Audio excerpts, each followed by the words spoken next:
Hey crew, before we get started today, I wanted to remind you that today's guest, John Jackson Miller, has a ton of Star Trek and Star Wars material available on Amazon.com, specifically his Prey trilogy, which we referenced during the show.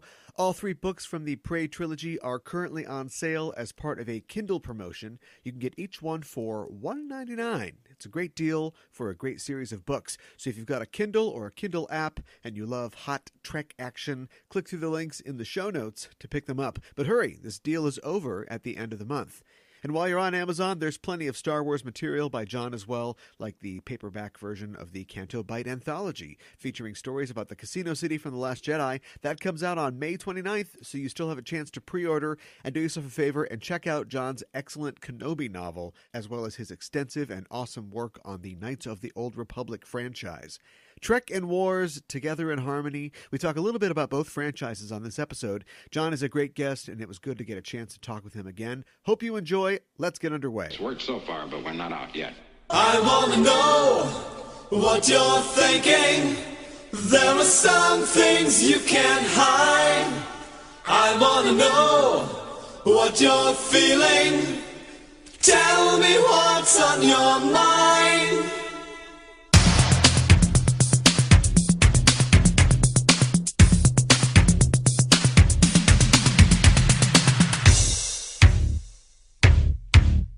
Pure energy. Pure energy. Hailing frequencies open, and welcome to Enterprising Individuals, the Star Trek discussion podcast that boldly goes into excruciating detail about the series, characters, and stories of the Star Trek universe. I'm your host, Aaron Coker, a.k.a. Caliban, and I suddenly had a great idea for a procedural show. He's an android and a rookie judge on the Federation Circuit Court, and he's a veteran prosecutor who's headed up to here trying self-aware machines and godlike aliens, but they'll have to work together to bring justice to the UFP. It's Data and the Bald Man, this fall on CBS. I'm joined again on this episode by New York Times best-selling author John Jackson Miller.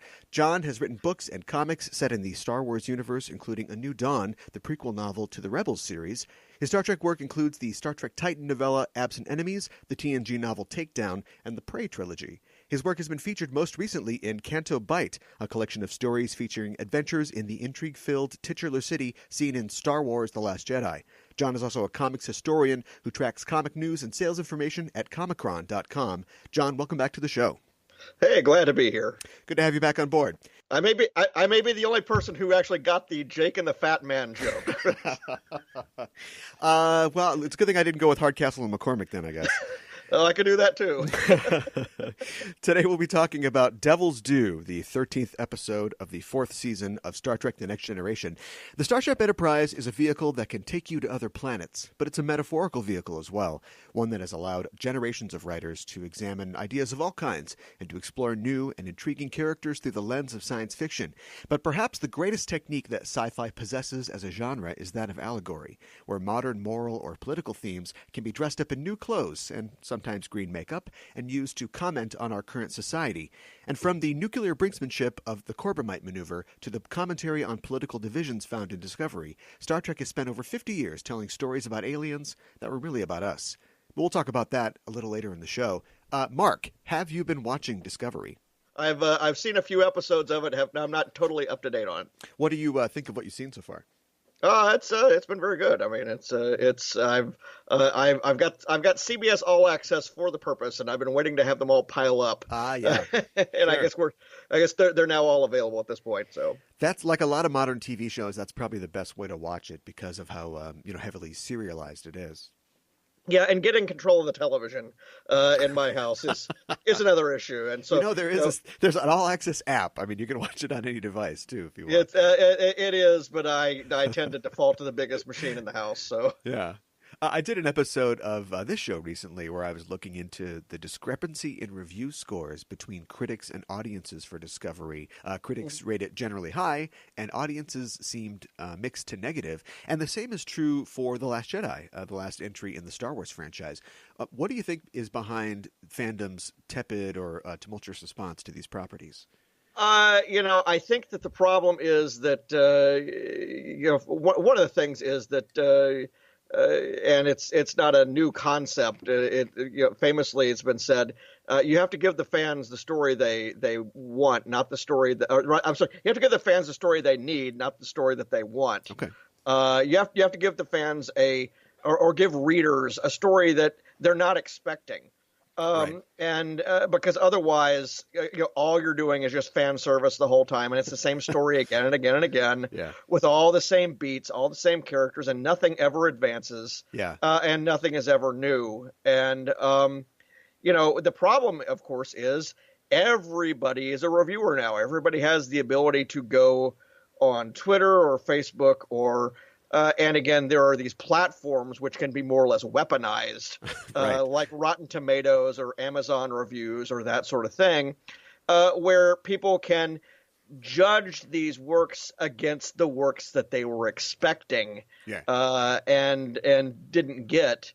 And so, it's does not make their opinion any less valid necessarily, but the fact is, you're going to see these kind of disjoints where, there may well be a moment 5 years, 10 years, 20 years down the line of a lot of different pictures where we'll say, gosh, what were we thinking, us reviewers, for liking this particular thing? Yeah. Or, why didn't people warm up to it earlier? I mean, one of the highest, ranking movies of the last 25 years, Shawshank Redemption, is a film that didn't do well at the box office, really, relative to all the other things that were out. It was something that people didn't really discover until it was on home video and on TV, where they could sort of, absorb it and think about it. And, it was sort of divorced from the expectations game that was involved there. I think one of the issues with Last Jedi is you had the expectations game going in there. J.J. Abrams set up a number of mysteries that Rian Johnson decided not to pursue. Right. And I actually like the idea behind not pursuing them, simply because it fits with the general notion that I think the film is trying to push, which is that the real problem that the galaxy has had to deal with is that there have been these Jedi and there have been these Sith who always rise to face the Jedi.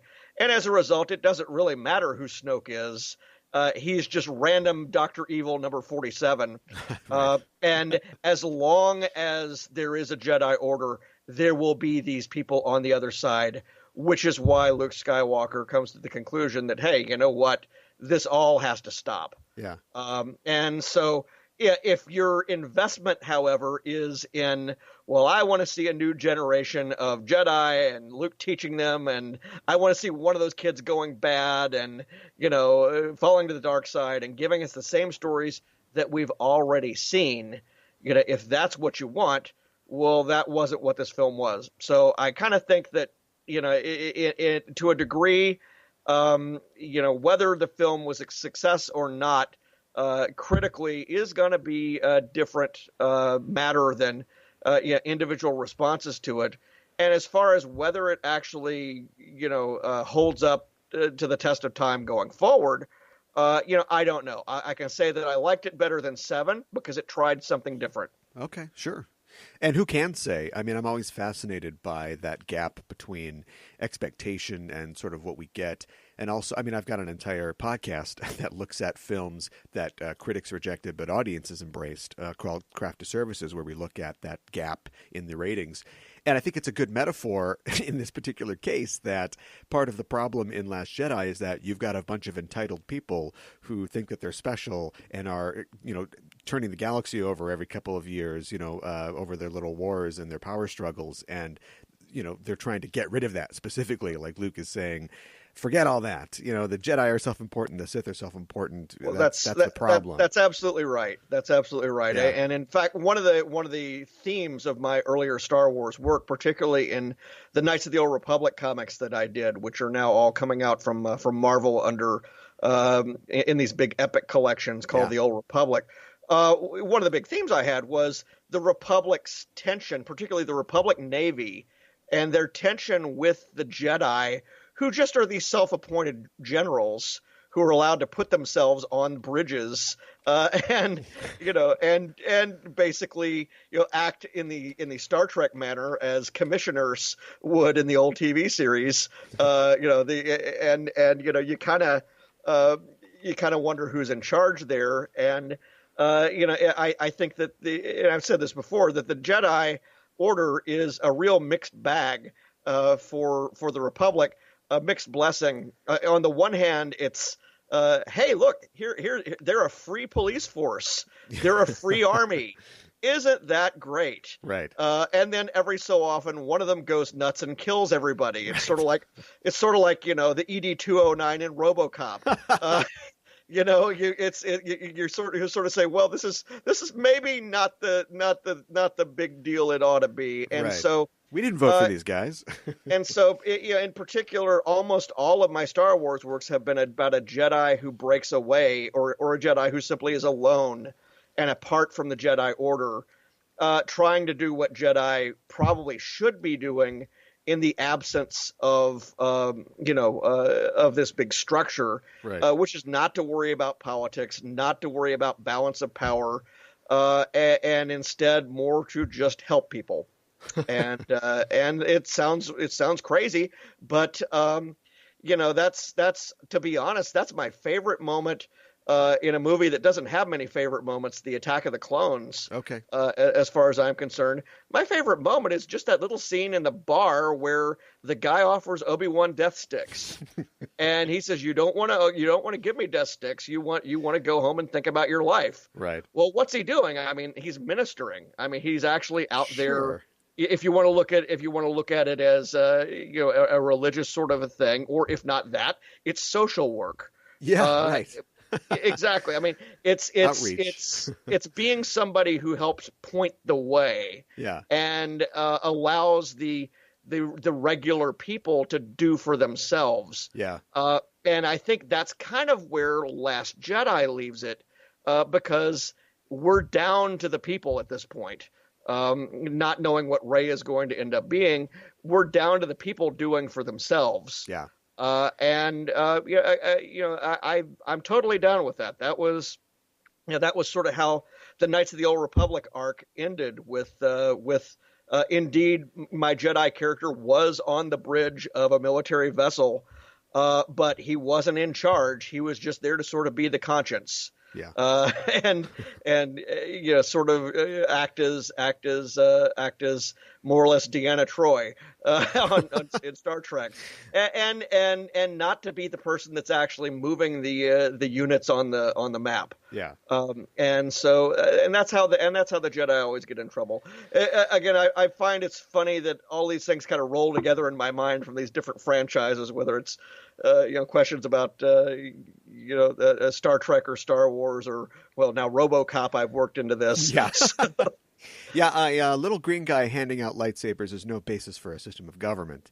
Oh, there you go. Well, we're crossing the streams pretty hard here, but let's keep going for a little bit. Of course, you've got Canto Bight out right now, and you also wrote an issue of Star Wars Adventures. Right. For somebody who spent a lot of time writing about the Mandalorian Wars and such, what was it like to get to write for Luke and Leia and classic characters? It's the first time I've ever gotten to do it, and that's crazy considering I've written over 100 Star Wars comics and short stories and novels and games and other things. I wrote a small scene with Luke in it. It was a Jedi vision at one point. Okay. But really, that's it. I mean, everything has been at different parts of the timeline. Yeah. And so when I was approached at Star Wars Celebration last year by the publisher, before they announced this line of children's comics, I said, yeah, I'd certainly be interested.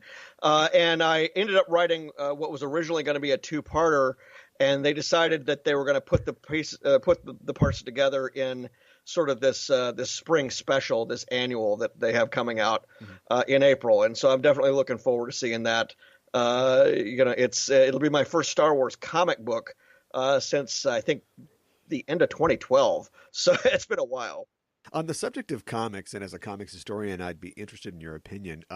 Marvel's recently announced a Fresh Start initiative for its characters and properties, bringing back classic versions of characters and resetting the issue numbering again. And it's an attempt, presumably, to convert readers from film fans to comic readers. DC's done the same thing twice in the last decade with its New 52 and Rebirth initiatives. What's your opinion of these comic shakeups from a comics history perspective? Do they work? Well, you said recently announced. As we're recording this, it's like less than 36 hours old. Right. And in fact, in that time, we've actually had time for Marvel to come out and say that they even though they are restarting the numbering, they're going to do shadow numbering, which is sort of a dual numbering system that they did back in the early 2000s. Yeah. So you'll still have the ordinal number on the cover someplace, and that'll allow people who want to keep track that way to keep track that way.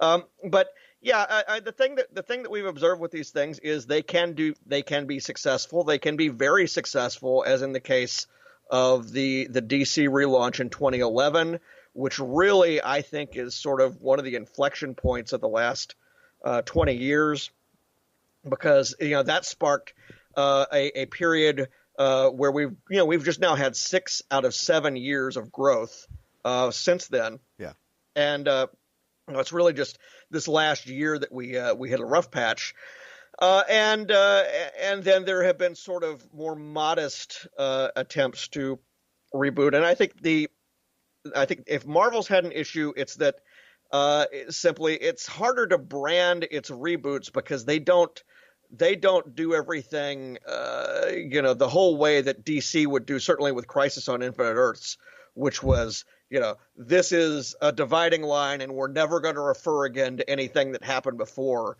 Yeah. Marvel was always more loose with this sort of thing. And so, if there has been any, diminution in the ability of these things to actually make a difference, it might have something to do with that. But I'm somebody who very much believes that the history of comics and again, I'm certainly interested in the numbering and keeping the numbering on as many books as possible. Yeah. I think that these things are part of when you see Wall Street value a company, they put a number on goodwill. They put a number on the value of the brand name. Yeah. And I think that part of the value of Action Comics at DC is that it's about to hit issue 1000. It's not that anything important has happened in Action Comics in 80 years since Superman was created necessarily, or not. I mean, maybe there have been, and certainly there have been actually. But the fact of the matter is, it really is the book itself, the name itself, the number on the cover is a monument to its place in readers' lives all these years. Yeah. And so and that's something that comics have that a lot of other things might not necessarily have. Somebody has to come and tell you this is the 30th season of The Simpsons or whatever it happens to be. Right. It's not something that you will automatically know. Yeah. I agree. I think that comics should do whatever they can to get new readers, but I don't. Thinking of myself as somebody, like when I first started buying comics, I had been a fan of superheroes through cartoon shows and action figures and things like that before I was a regular comic buyer. And I think the first comic I bought was Uncanny X-Men 272. And yes, I didn't know exactly what was happening in the issue, but I figured it out pretty fast. It wasn't like some bar to me, and they seem to have it in their heads that the fact that it is issue 1000 or whatever is going to keep people away. And it's like, well, I think if you've got good product, you've got a serial medium that's been running for 80 years, like you are what you are. And, my first issue, and this is showing my age, my first issue of of Uncanny X-Men was 155. Okay. And this is a great point because they knew how to actually tell the story in such a way that, you could understand what was going on and they would tease things. Yeah. There's a panel in that issue where Scott Summers' father, Cyclops' father, Corsair, is having a conversation with Storm, and he says, "Oh, hey, where's Jean Grey?" And she just looks at him, and the caption is, "And the story of Dark Phoenix is told again." Okay, yeah. And of course, this is a story that I had missed by about a year and a half. Yeah. But that was enough. I didn't have to have it all spelled out to me. It was clear to me that whatever this thing was hugely important. And in fact, it was one of the most important stories in years in comics. Yeah. And is still important now. And I went to go get it. So, really, it doesn't matter what the number on the cover is. People will be attracted to, the right kind of story, or the, and a story that's told in such a way that it feels new and fresh. I look at Batman put year one in the middle of the Batman run. When Jim Lee came in to do the Hush storyline, they put it in the middle of the regular Batman run. Yeah. They could have made it all they could have probably made a little more money by putting it in its own miniseries. But the fact that those happen as part of the regular series ended up helping the series overall for years after those creators left the book. Yeah. Last comics question. We should talk about Star Trek. Have you seen Black Panther? Oh yeah, I saw that this weekend. Nice. Very good. It's very impressive. They have a way of making all of these movies feel like completely different experiences. They're just very good at it. Yeah. And so I enjoyed that a lot. I knew it was going to be big, but I had no idea that it would eventually top even The Last Jedi for opening weekend. Gross. And in February. Yeah, right. And February is a dumping ground for movies. Usually, yeah. Why did you choose this specific episode, Devil's Due, to discuss today? Well, when I came on before and we talked about Rightful Heir, that was a tie-in to the Prey trilogy that I wrote that released in the fall of 2016 for Star Trek. One of the things that I've done with all my stories is I kind of pick an episode or 2 episodes or 3 episodes that I'm going to play off of. Okay. And sort of use to mine for concepts and everything. So the Takedown novel I wrote plays off of the Nth Degree. The Titan short story that I wrote plays off of the Next Phase. And in Prey, which is a trilogy, there are actually sort of 3 episodes of the Next Generation that are kind of the heart of the inspiration for it. There's Rightful Heir. There's Sins of the Father, which is the source of the is the source of the other part of the Klingon thing. Rightful Heir gives us Kahless. Sins of the Father gives us Discommendation. And then the third part of it is Devil's Due, and Devil's Due connects to the fact that in Prey, I have this sort of illusionist cast that is working with the Klingon who's trying to get control of his house, and he's anyway. I don't want to get too far into the details of it, Sure.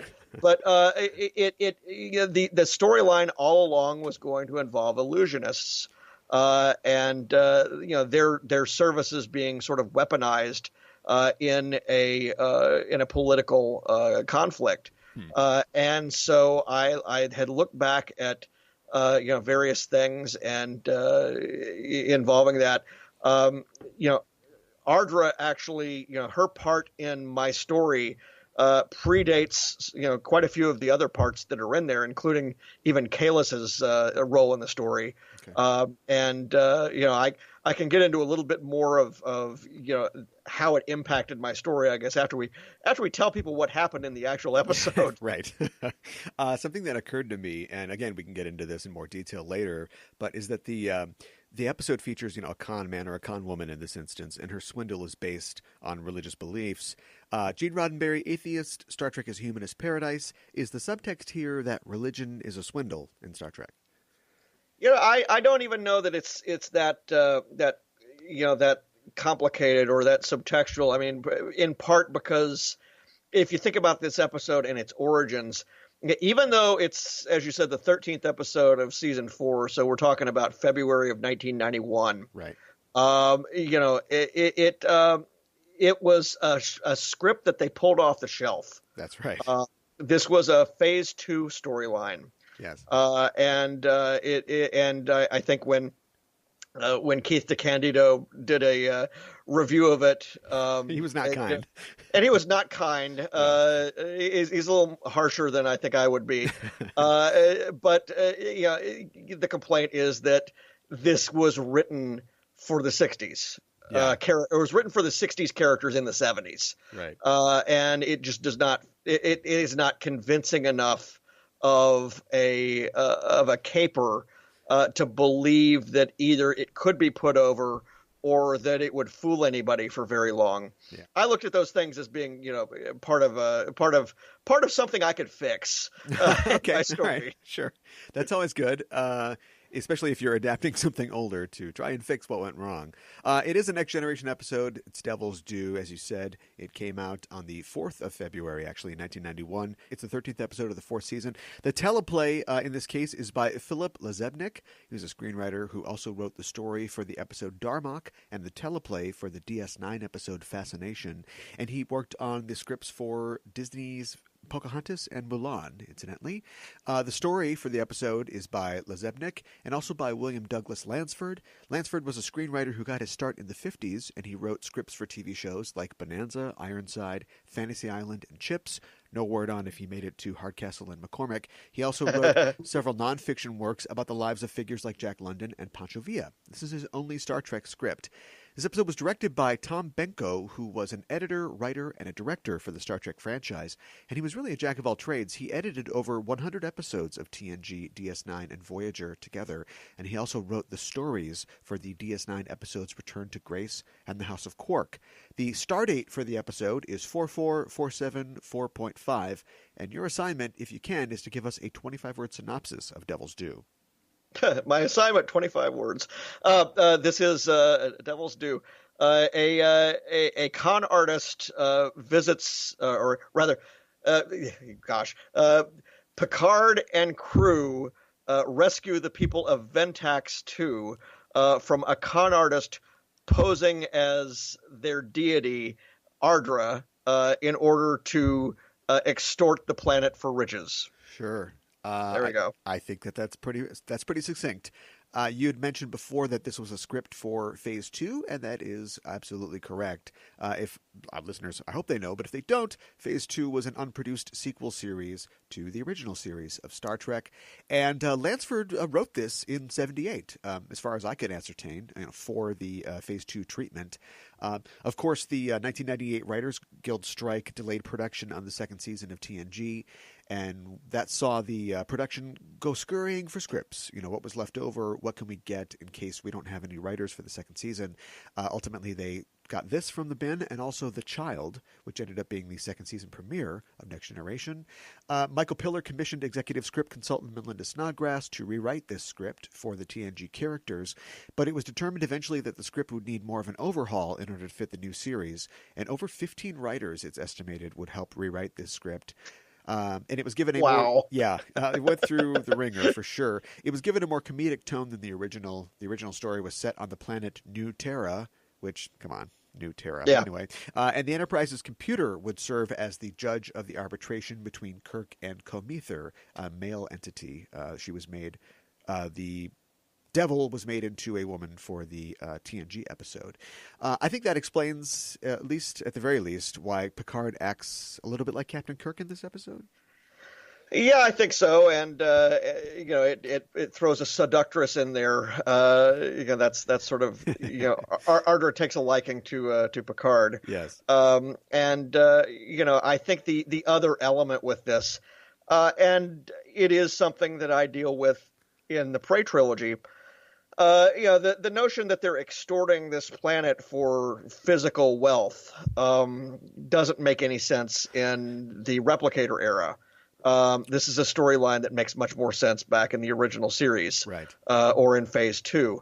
And of course, the way that I attack this in the Replicator or the Replicator business, the way that I attack this in Prey is that the circle, which I call the Circle of Jalan, which Ardra belongs to, one of many, we call them practitioners, who are working with a team of basically special effects technicians back on her ship. Okay. The ships require so many exotic parts to keep running. This is not something that they can just find at the local department store, and it's also not something that they can replicate. Because again, I came up with the notion that their brand of merging holography with a human actor, as well as what have to be some pretty significant sensor technologies to be able to peer through walls, because she's able to actually interact with things in her guise. So it's not just that she's physically there; she has to be physically there, inhabiting whatever, whether she's looks like the devil or Phalar or Feklar or whatever the character is. But the clothing that she's wearing has to interact with the furniture and everything else. And also, I think there's moments in there where it's indicated that she's able to generate heat and various other things. And again, there's just got to be a lot of stuff going on here. And in fact, one of the things that kind of Prey does is says that we even have Geordi say, you know what, I think my theory advanced at the end of this episode, as for how she was able to do things, misses some stuff. Okay. Because what is shown on screen really can't be explained by their explanation. Yeah, so. I would agree for some of that, definitely. This episode was actually nominated for an Emmy Award for Outstanding Costume Design for a Series, and it was actually the highest rated episode of the series to this point, behind Encounter at Farpoint. I'm trying to figure out why that is, because I read that too, and I thought, what else was on? This would be February sweeps of 1991. Yeah. What else would have been on at the time? Of course, at the time, Trek was airing just randomly in every market it was in. Yeah. I guess I would look at it and say, well, maybe there's, no Olympics going on, and maybe it's a snowy week and everybody is stuck inside. I don't know. I just, why this one in particular? I think one possibility, and again, this kind of gets into Keith's problems with it, is that it doesn't feel like an episode that a Star Trek writer would necessarily write, or rather, it kind of feels more like a first-time Star Trek writer's story, because it doesn't grapple with some of the physical difficulties involved here. It is a very simplistic kind of an idea, what she's doing. And maybe that's what helped the episode do better, because people were able to stick with the episode a little bit longer. Okay. Maybe people just liked seeing, I guess Marta Dubois was her, the actress's name. Yeah, maybe. Marta Dubois, yeah. Maybe they just like seeing her on screen. It's possible, yeah. Anything's possible. She plays Ardra. She's a television actress with many guest credits on shows in the 80s, like Magnum P.I., Matlock. It's becoming a theme for the episode, 80s TV. She's still active today. She can be seen in the Hallmark Channel McBride film series alongside John Larroquette. Stella Stevens and Adrienne Barbeau were both considered for the role of Ardra. Apparently, Dubois had auditioned several times in the past for the show, but they had never found what they thought was the right part for her until this one, and I think that it is the right part. I think she did a great job. Paul Lambert plays Dr. Howard Clark in this episode. He is the head of the research team that we see in the first part of the episode, and I bring him up not because that he's a particularly accomplished actor, but what is he doing there? Like, why is this research team there? I don't know. I will say, I caught a wink that was in the script that I didn't realize was there. Because I reread the Wikipedia entry and somebody mentioned, the Clark the Clark's law about technology being indistinguishable from magic. Oh, sure. Well, sure. One of these guys is named Clark. Well, I just realized something else that's kind of a fun moment here.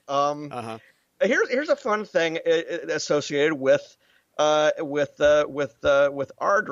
as she appears in Prey.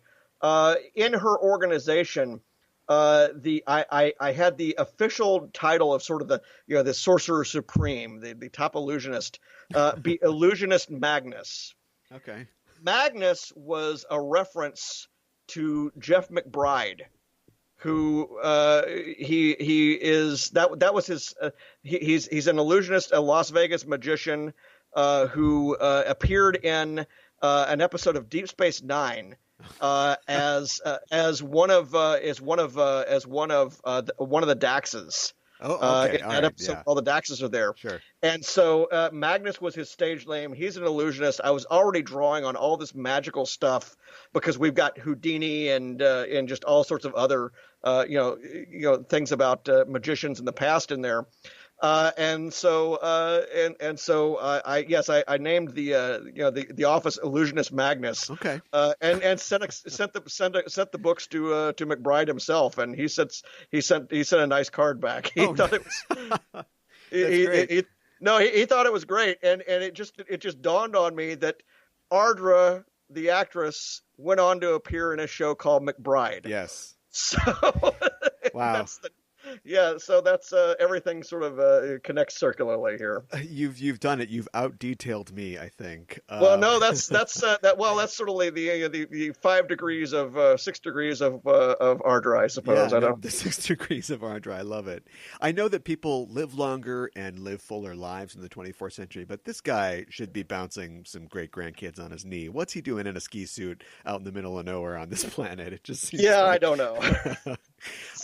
Tom McGee appears briefly in this episode as the Klingon demon Feklar. McGee, you may or may not know this name. McGee was a world champion bodybuilder, and he had a brief career as a professional wrestler in the 80s in the WWF as Mega Man McGee. He was initially a real blue chipper. He was seen as a contender for the heavyweight title, but he had the bad fortune of starting his career at the same time as a wrestler named the Dingo Warrior, who you may know as the Ultimate Warrior, who became a huge sensation, so no room for Mega Man there at the top. To put it in comics terms, I compare this to being one of the characters who was not Superman in Action Comics #1, like Sticky Mitt Stimpson or Scoop Scanlon. We're not going to see those guys anymore. Those guys are gone. Well, I don't know. When the 1000th issue of Action comes out, maybe somebody will actually right back. For the heck of it. I mean, for all those people who have Action 1 sitting around, flipping through it while they're eating French fries. Yeah. But one of the interesting another sort of a Prey sideline here is, of course, the second book of Prey, which focuses on the illusionist cast as Ardra, as represented by Ardra. The figure on the cover is a devil, and people were asking, well, why isn't it the Klingon devil? Yeah, because again, it was a Klingon storyline, and it turns out it really wasn't supposed to be that devil anyway. It was just sort of a miscommunication between me and the team, because the devil that's described in the plot that I provided was actually the devil of one of the other species that's in the book, which would. And that figure would look sort of like a Pegasus and absolutely nothing like a devil anyway. So I'm just as happy that they didn't try to do the devil that Ardra turns into in that story, though. Who looks like when Donald Duck faces his evil version, it looks like a guy in a Halloween costume. Yeah, it's not great. So. But no, we did establish that there were a number of characters in Ardra's database that you could turn into. Yeah, that makes sense. And so that would be one of them. Well, I have to say right out, just honestly, this episode is not exactly a favorite of mine. I mean, it's not capital B bad by any means, but it's just kind of average. It feels like a mediocre episode of the original series in that, as you said, it's simplistic narratively. There's no B plot. It's got that kind of clumsy sexuality that Trek has sometimes. Yeah. Like, this writer needs a date. And it's kind of it's got that self-satisfied, abrupt ending where they're like, oh, we've upended an entire society's belief system. Mission accomplished. Let's move on. Let's go. Yeah. Well, and since they had to be on to another planet the next week, I realized that there was absolutely no follow up on what happened to Ardra or right. or till we meet ship. again. and yeah, what happened was, again, when I'm doing my plotting, I realized that she had appeared again in 3 issues of the Next Generation TV comic series that DC did. Oh, okay. Having basically broken loose, stolen her ship, and then she got captured and sent back. Uh-huh. And I realized, well, she hasn't been used in the 2 decades since. Yeah.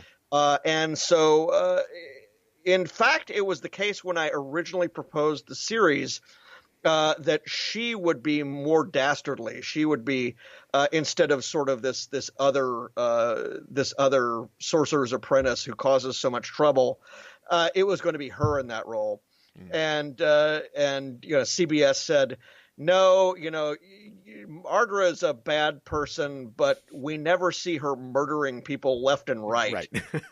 And of course, my guy in the novel, is sending whole planetary populations to their doom, just for kicks.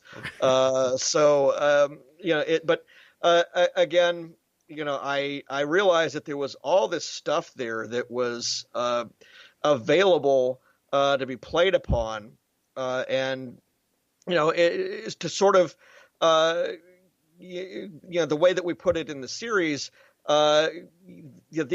These are illusionists, sort of techno mages, if you want to use the Babylon 5 expression, whose fortunes have gone so very wrong because with the extension of the Federation and busybodies like Picard, all of their easy pickings for anything have really dwindled, and they have gone from what was acting for art.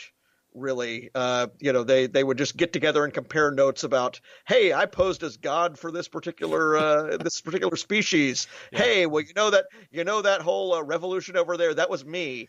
And they would just do it to tell stories. Yeah. And by the point that we get to Ardra, they're just having to scrape to survive, and so they're rip-off artists. Interesting.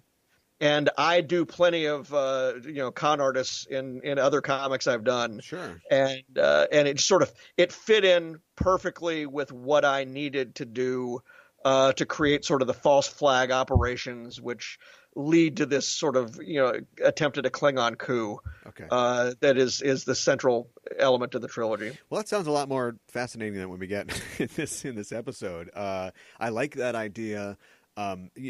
This is I think that you lose at the beginning of the episode I was talking all flowery about the amazing things you can do in sci-fi, but in this universe specifically, we lose magic because there is no magic. This is all rational, and even if there is magic, it has to be proved to be not magic by the end of the story.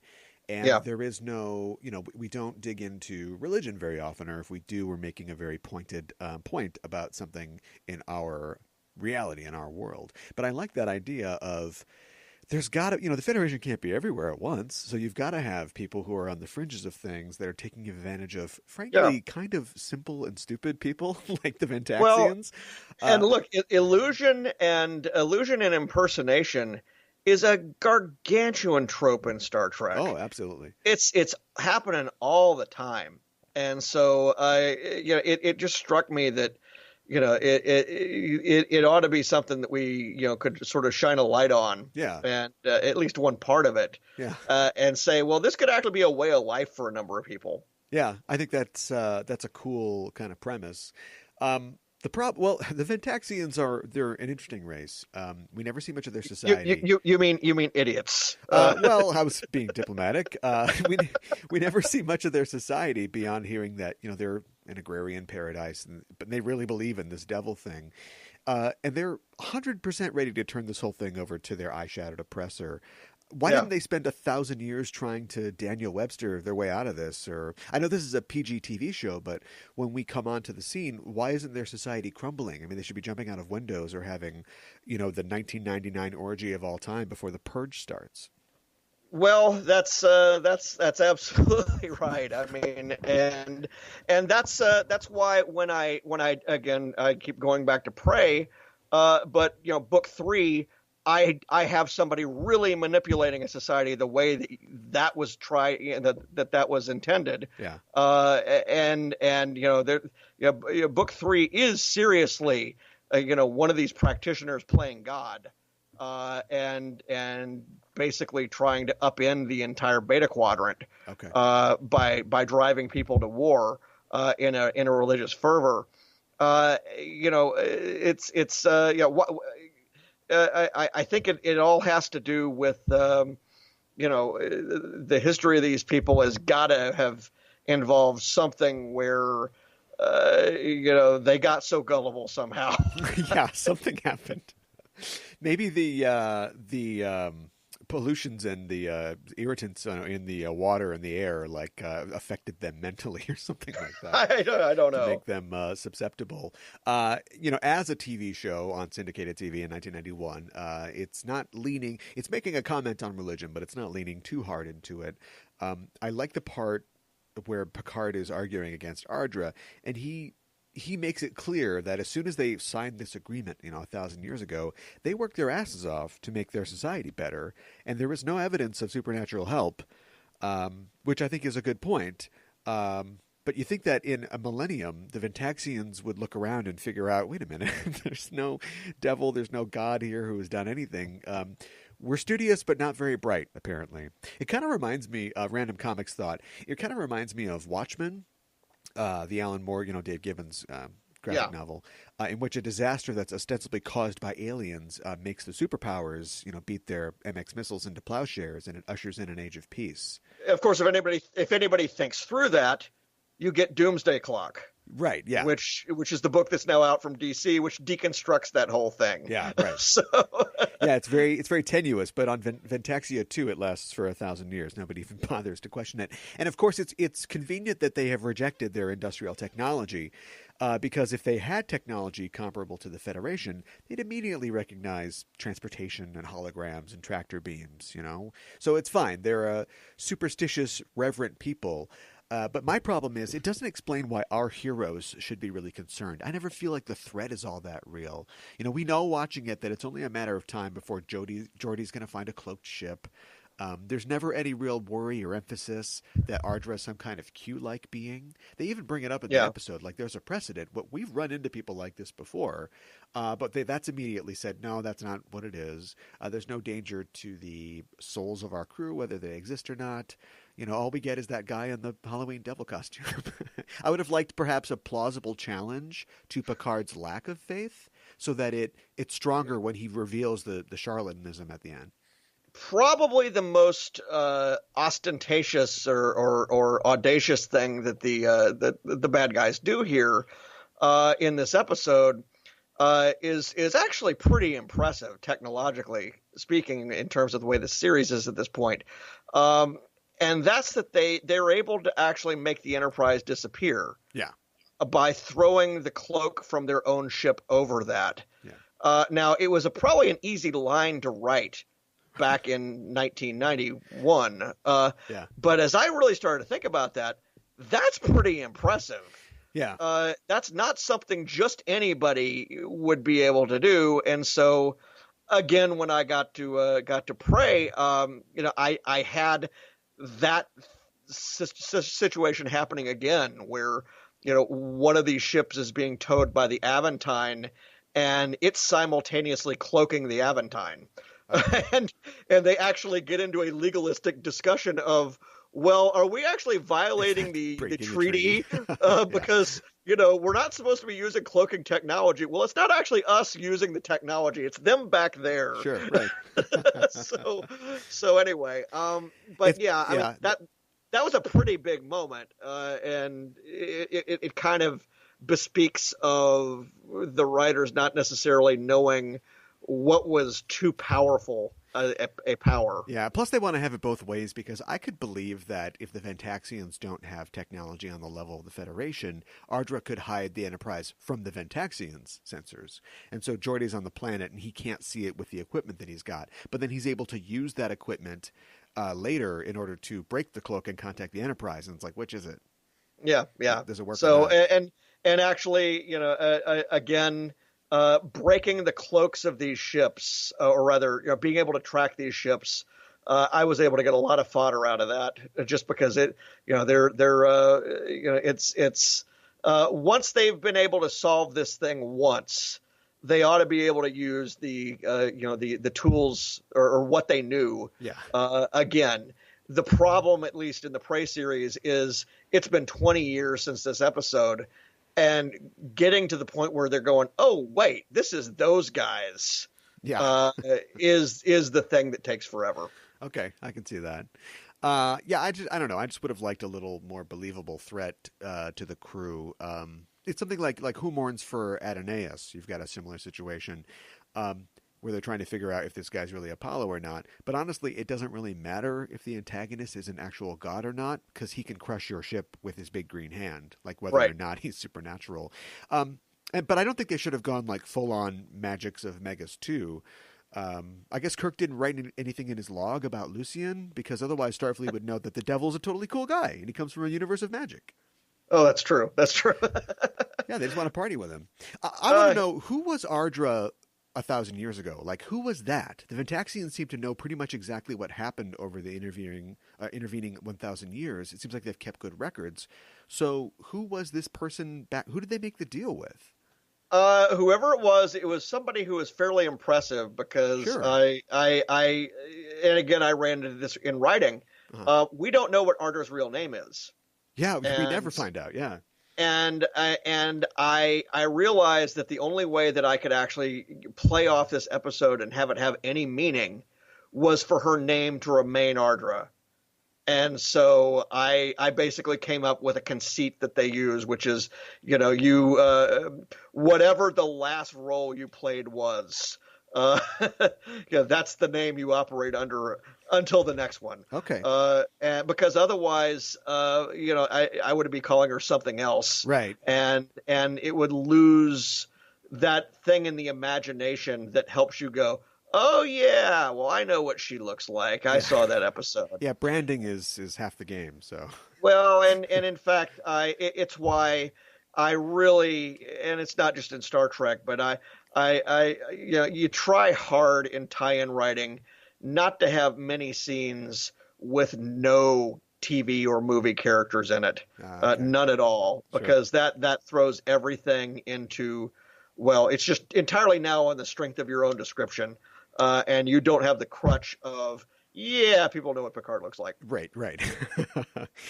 I'm wondering if this is an example of history being reinterpreted as mythology.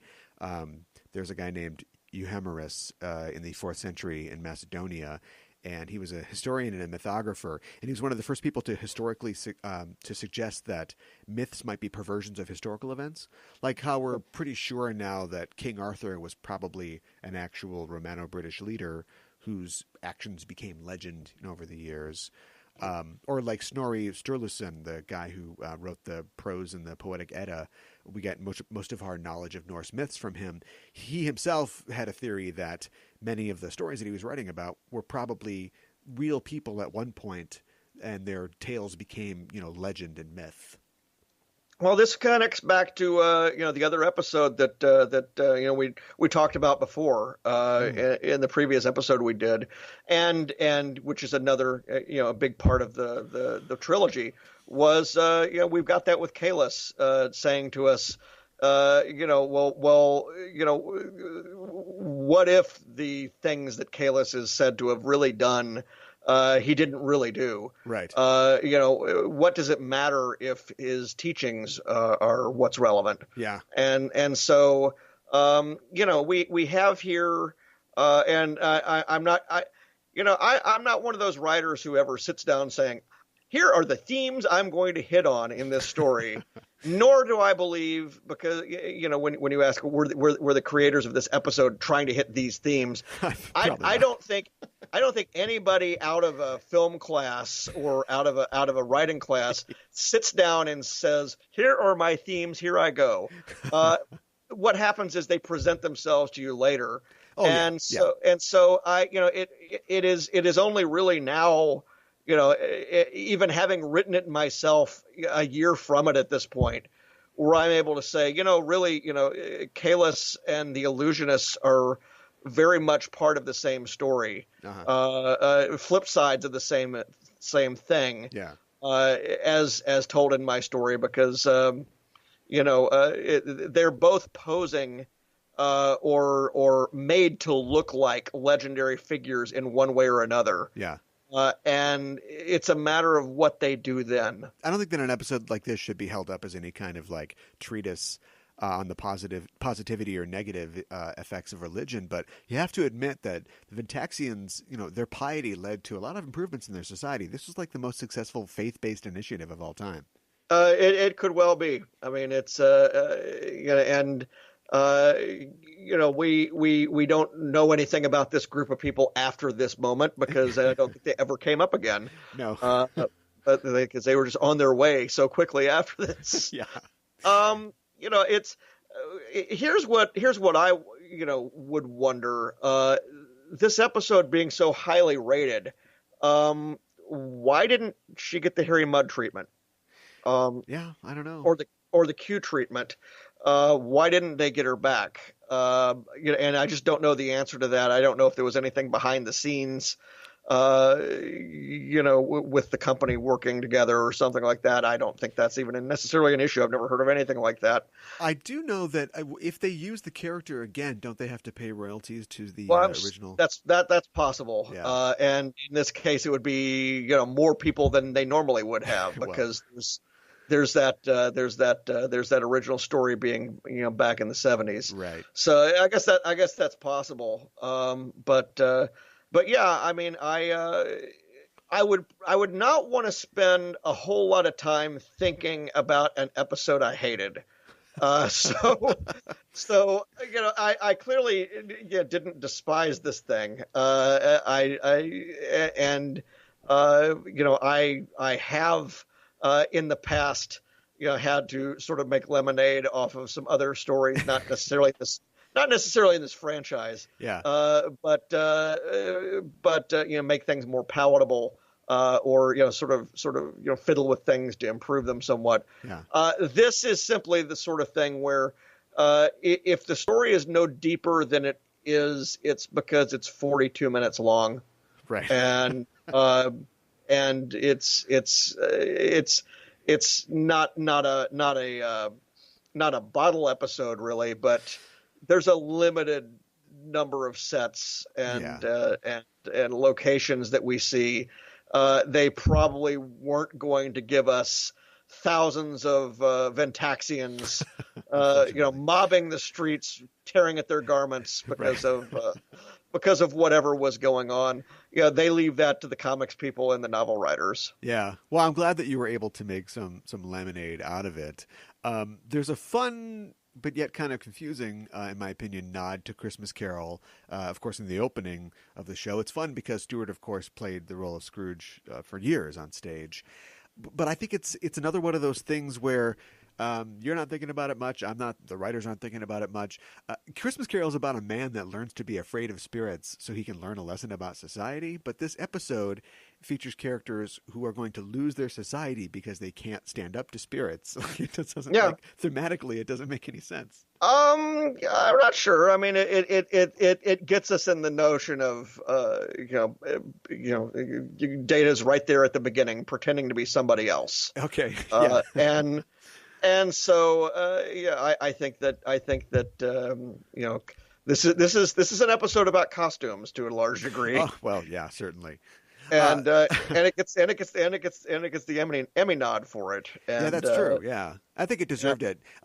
Speaking of deserving, I do think Marta Dubois is really great as Ardra. It's a nice touch to make the character female, I think, and I think it's also nice to see the villain get in trouble because they fall for somebody. Like if she could just, you look at the events of the episode, if she could just resist that beef stew, she might have been okay. And he lures her into the whole trial at the end by sort of, holding himself off from her. He kind of offers himself up, and she's like, "Oh, I get you if I go through this whole thing that I don't feel like I have to." Okay, well, let's do it. I enjoyed playing off of that one-sided romance that's in this. Yeah, because he's pretty harsh to her in the story, and of course there's another little nod there where it's either I have Tuvok or Geordi going through the database of characters that are in the ship. The ship never gets a name. I call the Truth Crafters is what I call the special effects guys. Okay. Their ship is called the Houdini. All of the various ships of their order are named after earthly magicians. Okay. For a reason described in the book. Geordi or Tuvok, one of them remarks on the fact that there are a number of characters modeled in this database for her to appear as, including Deanna Troi dressed as Okay. she's dressed rather provocatively, and I think that's about all they say about that. But it's it was interesting that Ardra assumed that he had a thing for Troi at the beginning there, right? And of course that never came up probably anywhere else in the series but this one episode. That is really interesting. Yeah, exactly. It shows how well she did not know him, and I wonder if that's a failing on Ardra's part.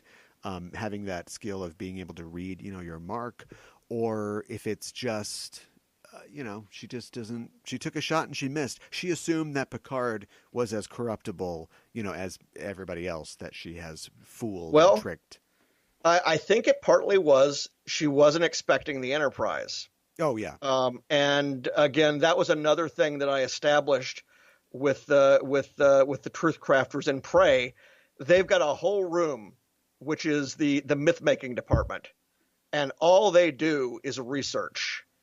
And because we have a character who's posing as a famous Klingon, but there are others that they can pose as. They've got to go around real quick and know what the situation is, so they can whisper in your ear. Right, the guy in the chair. Right. Yeah. Right. Yeah. Okay. It really is a live TV show for these guys. Yeah. Because their actor is on stage, almost like an anchorman receiving information in her ear, and being told, okay, all right, we're going to call up an image of, we got it.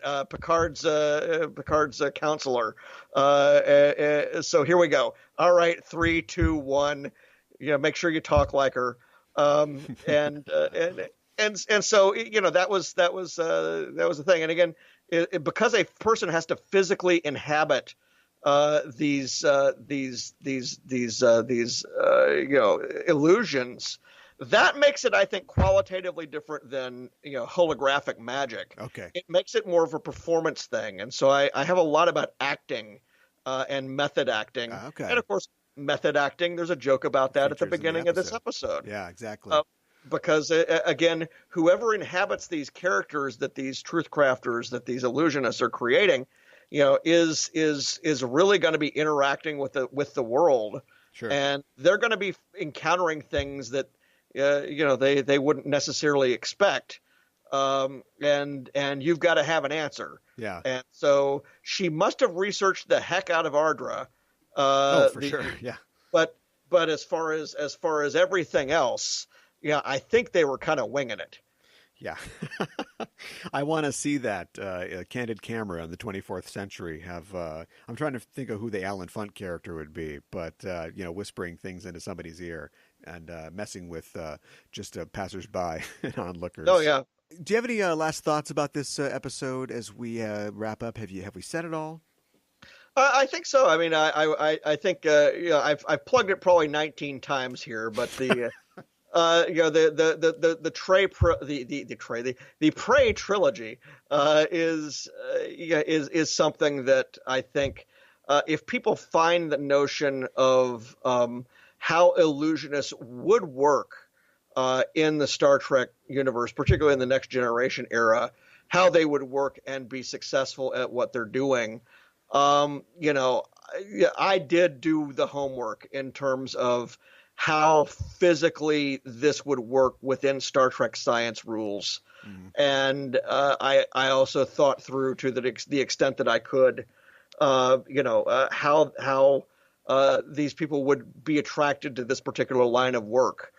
Ardra was the only person we ever saw with this particular group. Yeah. We have no notion of anything else. The whole notion that there's more than one is my invention.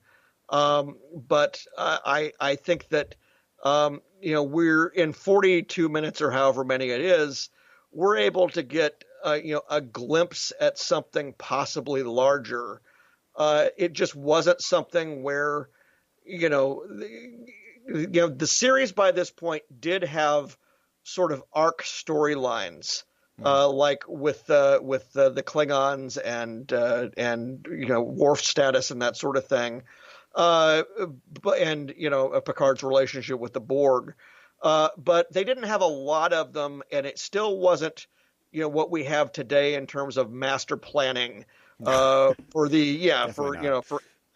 every episode of Discovery or whatever it happens to be, having something important in it that's leading into the next thing, that's leading into the next thing, and leading into the next thing. Right. Even at the time, you go a couple of years from this, you've got Babylon 5, and when the technomages are introduced, it's not a one-off. They come back. Right. There's a purpose to them. That's a show that I wish was on something streaming somewhere, anywhere. Yeah, that is weird. Been quite a long time since I saw that. Well, that is definitely, I think, an interesting avenue to explore. And so if our listeners want to check out the Prey trilogy, they definitely should. I like the fact that this episode does kind of suggest that. Of course, you took that and ran with it. It's a fun episode. And plus, we're in the middle of the fourth season. I mean, TNG is at this point firing on all cylinders. Any episode would look bad in between The Wounded and Clues, which are two of, in my opinion, like the best episodes of Next Generation ever. So I'm willing to cut it a little slack, but I certainly leave with a lot of questions, more questions than answers. This would be one of the top 4 or 5 first season episodes. Oh, absolutely, yeah. Or even if, like I said before, even if it did become an original series episode, we would definitely remember the courtroom scene where Kirk is having to argue with the Enterprise computer, over this con man. I just think the series had kind of moved on and grown by this point. Yeah, that's a great point.